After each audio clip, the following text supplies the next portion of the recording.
জাতীয় ঐকমত্য কমিশন যে জুলাই সনদ প্রণয়নের প্রস্তুতি নিচ্ছে, বর্তমান অন্তর্বর্তী সরকারকে তার আইনি ভিত্তি দিতে হবে এবং এই সনদের ভিত্তিতেই আগামী নির্বাচন অনুষ্ঠান করতে হবে, অনুষ্ঠিত হইতে হবে।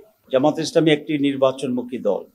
অতীতের সকল গ্রহণযোগ্য নির্বাচন জামাত ইসলামের অংশগ্রহণ ও প্রতিনিধিত্ব ছিল, সংসদে প্রতিনিধিত্ব ছিল। সারা দেশে জামাত ইসলামী নির্বাচনের প্রস্তুতি চলছে। আমরা লক্ষ্য করছি নির্বাচনের উপযুক্ত যে পরিবেশ থাকার কথা ছিল তা সরকার এখনো নিশ্চিত করতে পারেনি। এই জন্য প্রধান উপদেষ্টা ঘোষিত টাইমলাইন অনুযায়ী অবাধ, সুষ্ঠু, নিরপেক্ষ ও গ্রহণযোগ্য নির্বাচন করার জন্যই জুলাই সনদের ভিত্তিতে আগামী নির্বাচনের ব্যবস্থা গ্রহণ করতে হবে। এ লক্ষ্যে জাতীয় ঐকমত্য কমিশন যে জুলাই সনদ প্রণয়নের প্রস্তুতি নিচ্ছে, বর্তমান অন্তর্বর্তী সরকারকে তার আইনি ভিত্তি দিতে হবে এবং এই সনদের ভিত্তিতেই আগামী নির্বাচন অনুষ্ঠান করতে হবে, অনুষ্ঠিত হইতে হবে। এর অতীতেও এই ধরনের সিদ্ধান্তের অনেক দৃষ্টান্ত বাংলাদেশে আছে, দেশের বাইরে তো আছে। যেমন আপনারা জানেন 1970 নির্বাচনের আগে 1959 সালের গণঅভ্যুত্থানের পর 1969 সালের গণঅভ্যুত্থানের পর লিগ্যাল ফ্রেমওয়ার্কের ভিত্তিতে 70 নির্বাচন পরিচালনা করা হয়েছিল এবং সেই নির্বাচনে নির্বাচিত সংসদ সদস্যদের নিয়ে গঠিত গণপরিষদে 1972 সালের সংবিধান অনুমোদন করা হয়েছিল।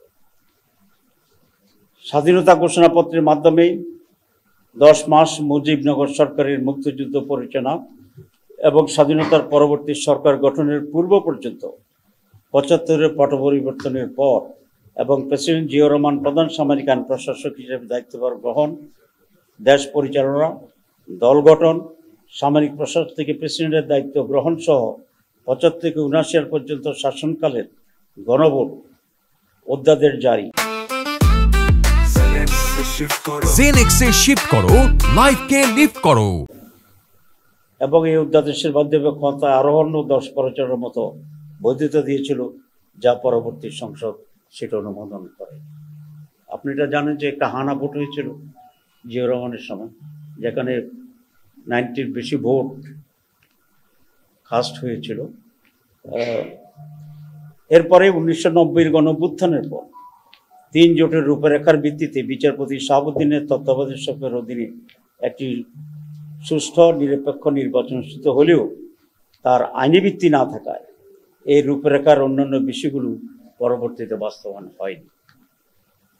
সুতরাং এটা খুব স্পষ্ট যে অতীতের এ সমস্ত নজিরের পর জুলাই জাতীয় ঘোষণাপত্রের আইনি ভিত্তি দিতে কোনো ধরনের আইনগত বাধা নেই এবং এটা সহজ করে এটাকে আইনি ভিত্তি দেওয়া সম্ভব।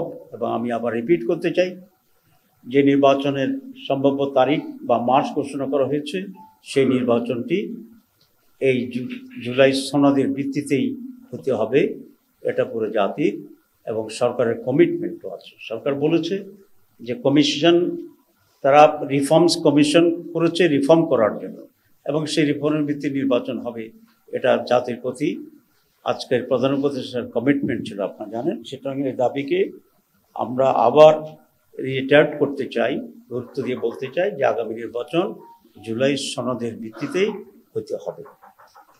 প্রিয় সাংবাদিক বন্ধুগণ, আমাদের আকাঙ্ক্ষা আসন্ন জাতীয় নির্বাচনের তফসিল ঘোষণার পূর্বেই জুলাই জাতীয় সনদ প্রণয়ন দ্রুত সম্পন্ন করে অধ্যাদেশ, LFO, লিগ্যাল ফ্রেমওয়ার্ক অথবা গণভোটের মাধ্যমে আইনি ভিত্তি প্রদান করে অন্তর্বর্তী সরকারের সংস্কার কার্যক্রম করা না হলে পূর্ণতা পাবে এবং এটা যদি না হয় তাহলে অন্তর্বর্তী সরকারের কার্যক্রম বিফলে যাবে।